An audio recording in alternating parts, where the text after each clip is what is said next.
Hello, everyone. Welcome to a new episode of Orenda Power. I am Wit, Miriam. and today we're going to talk about. Quill.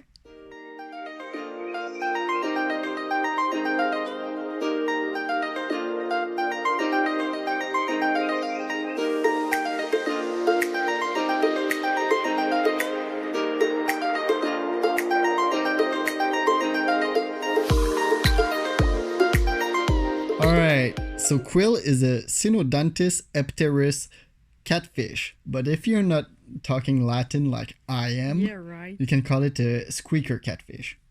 So, the Synodontis catfish come from Africa, more specifically the Nile River, which means in your aquarium you will want a rocky bottom with a lot of current. For the temperature, he likes it hot, hell of tropical actually, from 72 to 81 Fahrenheit, which translate to 22 to 28 Celsius. For the lifespan, they are able to reach about 10 to 15 years in captivity, which is really great. And for the reproduction and sexing of the fish, that is pretty hard. There hasn't been a lot of case, and it is remotely impossible to sex them. But I will say, with most fish, the female is actually bigger and have a rounder body, so maybe that's a hint of if you have a male or female, but pretty hard to say. Now, for the pH range, he will really much enjoy everything you throw at him. Very sturdy, very hardy fish. He likes it from 6 to 8. But if you can have a pH of 7 and more, like 7 to 7.5, that's the perfect spot for him. Which means very good for a African cichlid tank. For the hardiness of the water, he likes it hard, which means a lot of rock in the water, obviously, like a lot of calcium.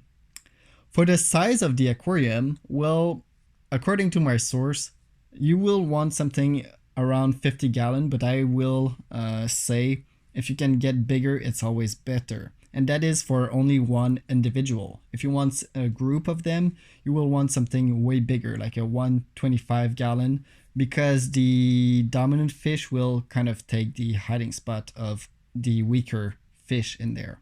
For the size of the actual fish, in the wild, they can reach about a foot long, which is kind of big, but in the aquarium, it's much smaller than that. It's only like 15 to 20 centimeters.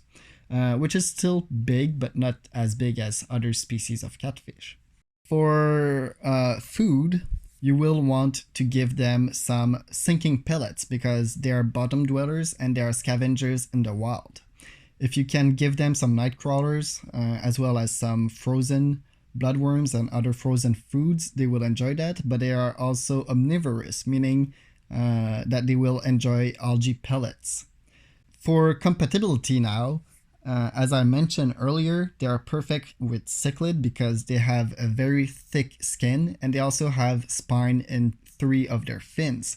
So watch out if you're trying to get one from a pet shop. I do recommend to have a plastic container because they do have spine and they will burst, like they will pierce your bag. For compatibility, these fish will enjoy, as I mentioned, the company of cichlids, but they can also do well in community of small fish. So guppies are a good choice, tetras, barbs, anything like that. But you want to be aware of other bottom dwellers because they're boisterous and they're not like extremely aggressive, but they can push around.